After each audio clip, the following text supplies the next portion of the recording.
தொண்டர்களை பத்தி அவர் கவலைப்படவில்லை.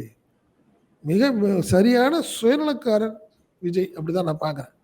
ஏன்னா, நீ அரசியலுக்கு வந்துட்டோம். நம்மளுக்கு கெட்ட பேரு. நம்மள நம்பி ஒரு ஒரு ஒரு ஒரு 10,00,000 பேர் இருக்காங்க. வேண்டாங்க. திரிஷாவே கூப்பிட்டு வேண்டாம் எனக்கு எனக்கு வேற மாரி என் லைஃப் மாறுது. நம்ம எதா இருந்தாலும் ஃப்ரெண்ட்ஸா இருப்போம். இப்போதைக்கு வேண்டாம் அப்படின்னு பேசுறவங்க, உண்மையிலேயே தொண்டர்கள் மேல அக்கறை உள்ளவங்க. நீ ஏன் கொல்லப்படுற? இவனுங்க கிடக்குறானுங்க முட்டா பயலுக. அவனுங்க ஏதாவது பைத்தியக்காரத்தனமா என் பின்னாடி வந்து சுத்துறாங்கன்னா நான் என்ன பண்றது?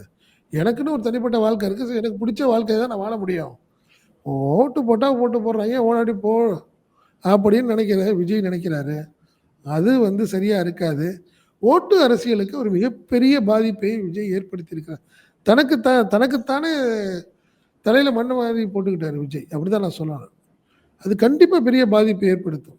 சங்கீதா சும்மா இருக்க மாட்டாங்க. இதோட முடிக்க மாட்டாங்கல்ல. ம். நீங்க அவங்கள அலட்சியப்படுத்தும்போது அந்த அம்மா வேற மாரி வரும்ல. ம். உனக்கு என்ன பர்சனலையும் எடுத்து அந்த அம்மா வேற மாரி பேசும்ல. நாளைக்கு மீடியாவ பார்க்கும். சொல்லும். பார்த்தீங்களா? நான் ஒரு நோட்டீஸ் விட்டதுக்கு விஜய் திரிஷாவ கூட்டிட்டு வந்து எனக்கு ம். நேராவே காட்டுறாருங்கும்போது, என்னைய எவ்வளோ கொடுமைப்படுத்தினாருன்னு அந்த அம்மா பேச ஆரம்பித்தால், விஜய் தாங்குவாரா?